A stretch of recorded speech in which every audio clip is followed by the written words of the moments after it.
ঘরে শান্ত জীবন আর বাহিরে উত্তাল পৃথিবীর মাঝে আটকে পড়েছিল তিনটি জীবন। ভালোবাসা, বিশ্বাস আর আদর্শের সংঘাতে তাদের জীবন কোন দিক মোড় নেবে সেই গল্প জানতে চলুন প্রবেশ করি রবীন্দ্রনাথ ঠাকুরের কালোজয়ী সৃষ্টি ঘরে বাহিরের জগতে।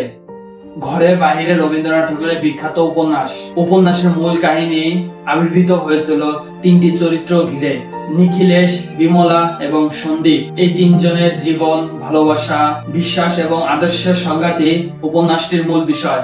নিখিলেশ একজন শিক্ষিত, উদার এবং মানবতাবাদী জমিদার। তিনি বিশ্বাস করতেন নারীদেরও স্বাধীনতা ও সম্মান পাওয়ার অধিকার রয়েছে। তাই তিনি তার স্ত্রী বিমলাকে ঘরের চার দেয়ালের বাইরে এসে পৃথিবীকে দেখার সুযোগ করে দিতে চেয়েছিলেন।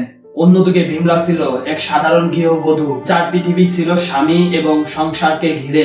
একদিন নিখিলেশের বন্ধু সন্দীপ নিখিলেশদের বাড়িতে আসে। সন্দীপ ছিল একজন আকর্ষণীয় বক্তা এবং স্বদেশীয় আন্দোলনের একজন উগ্র সমর্থক। তার কথাবার্তা, ব্যক্তিত্ব ও স্বদেশপ্রেম খুব দ্রুত বিমলাকে প্রভাবিত করে। ধীরে ধীরে বিমলা সন্দীপের প্রতি আকৃষ্ট হয়ে পড়ে এবং তার চিন্তাধারাকে সমর্থন করতে শুরু করে। কিন্তু সময়ের সঙ্গে সঙ্গে বিমলা বুঝতে পারেন যে সন্দীপের দেশপ্রেমের আড়ালে লুকিয়ে আছে ব্যক্তিগত স্বার্থ, ক্ষমতার লোভ এবং আত্মকেন্দ্রিকতা।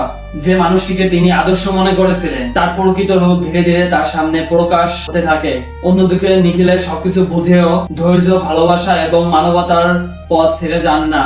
স্বদেশী আন্দোলনের উত্তেজনা সমাজে বিভেদ ও অশান্তি সৃষ্টি করতে শুরু করে। নিখিলেশ বারবার মানুষকে শান্তি ও সম্প্রীতির পথে রাখার চেষ্টা করেন, কিন্তু পরিস্থিতি ধীরে ধীরে তার হাতের বাইরে চলে যায়। এক সময় রাজনৈতিক সংঘাত, ব্যক্তিগত ভুল এবং ভুল বোঝাবুঝি তিনটি জীবনকেই গভীর সংকটের মুখে দাঁড় করিয়ে দেয়। উপন্যাসের শেষ দিকে বিমলা উপলব্ধি করে যে বাহ্যিক চাকচিক্য এবং আবেগের চেয়ে সত্যিকারের ভালোবাসা, সততা এবং মানসিক মূল্যবোধ অনেক বেশি গুরুত্বপূর্ণ। কিন্তু তখন অনেক কিছু বদলে গেছে। এই উপলব্ধি তাকে জীবনের কঠিন সত্যের মুখোমুখি দাঁড় করায়।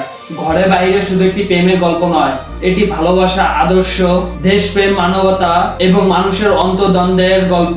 রবীন্দ্রনাথ এই উপন্যাসের মাধ্যমে দেখিয়েছেন অন্ধ আবেগ এবং উগ্রতা মানুষকে ভুল পথে নিয়ে যেতে পারে, কিন্তু সত্য, মানবতা এবং বিবেকই শেষ পর্যন্ত মূল্যবান।